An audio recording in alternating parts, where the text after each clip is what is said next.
आजची दृश्य तर तुम्ही बघितली असतील, म्हणजे असं सहसा होत नाही की एखादा नक्षलवादी आत्मसमर्पण करतोय आणि त्यासाठी महाराष्ट्राचे मुख्यमंत्री स्वतः गडचिरोलीमध्ये त्या कार्यक्रमामध्ये जातात.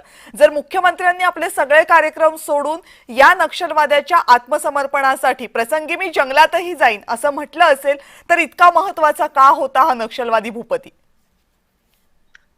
कविताजी, नक्षलवादी चळवळमध्ये ग्राउंड लेवलचे वर्कर असतात आणि त्याची जी टॉप समिती आहे ती पोलिट ब्युरो किंवा सेंट्रल कमिटी ज्याला आपण म्हणतो. तर असं सेंट्रल कमिटी आणि पोलिट ब्युरो त्याचे हे एकदम वरचे लेवलचे टोकाचे जे लिडरशिप आहे. आता त्याच्या टोकाची लिडरशिप मध्ये जवळजवळ 27 मेंबर्स होते आधी. ते कमी होऊन आता जवळजवळ 10-12 राहिलेत. आता ऍक्च्युअल आकडा बऱ्याचशांना माहिती नाहीये, पण 10 ते 12 लोक राहिलेले आहेत. आणि जे आता केंद्रीय गृहमंत्र्यांनी एक निर्णय घेतलेला आहे आणि सर्व सुरक्षा एजन्सीजना हे टार्गेट दिलेलं आहे की जानेवारी 2026 पर्यंत या सर्वांना संपवायचे आहे. या देशामधून नक्षलवाद संपूर्णपणे उकरून काढायचे आहे. तर हा टार्गेट दिल्यामुळे धडाधड प्रत्येक जिल्ह्यामध्ये हा जो रेड कॉरिडॉर होता, रेड कॉरिडॉर म्हणजे जवळजवळ नेपाळ पासून ते आंध्र प्रदेश पर्यंतचा जो टप्पा आहे मध्ये त्यांनी रेड कॉरिडॉर म्हणून ज्याला सांगण्यात येत आहे, त्या टप्प्यामध्ये धडाधड लोक आणि त्याचे लीडर्स हे मारले गेलेत. या चळवळीला पहिली खील बसली जेव्हा डिमॉनिटायझेशन झालं. डिमॉनिटायझेशन मध्ये या लोकांचे जवळजवळ 600 ते 700 कोटी रुपये ते डिमॉनिटायझेशन मुळे नाहीसे झाले. त्याच्यानंतर त्याच्याकडे साधन सामुग्री आणायला सुद्धा पैसे नव्हते. हळूहळू त्यांनी पुन्हा आपले कारवाया करायला सुरुवात केली, परंतु त्यांना एक मोठा धक्का बसलेला होता.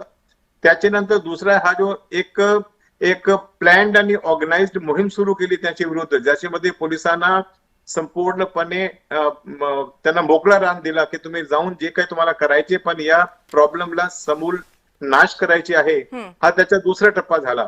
आणि मध्ये एक टप्पा होता जो आपला पुण्याच्या जी त्यांची चळवळ होती, ज्याच्यामध्ये बरेचसे त्याचे ऑन ग्राउंड किंवा जे त्याचे समोर दिसणाऱ्या नेतृत्व होतं त्यांना जे उचलून तुरुंगामध्ये टाकलं. त्यांना आतापर्यंत बेल भेटलेली नाही.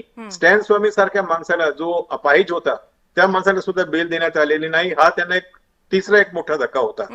आता यांना माहिती आहे की हे जरी सरेंडर झाले नाही तर मारले जातील.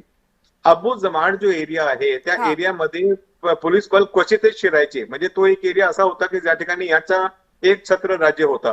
आता ते सेंट्रल पोलीस फोर्सेसनी आणि राज्याची जी अँटी नक्सल फोर्सेस आहेत त्यांनी त्या एरियामध्ये सुद्धा फाईट केलेली आहे आणि ते हळूहळू ते एरिया पिंजून काढत आहेत.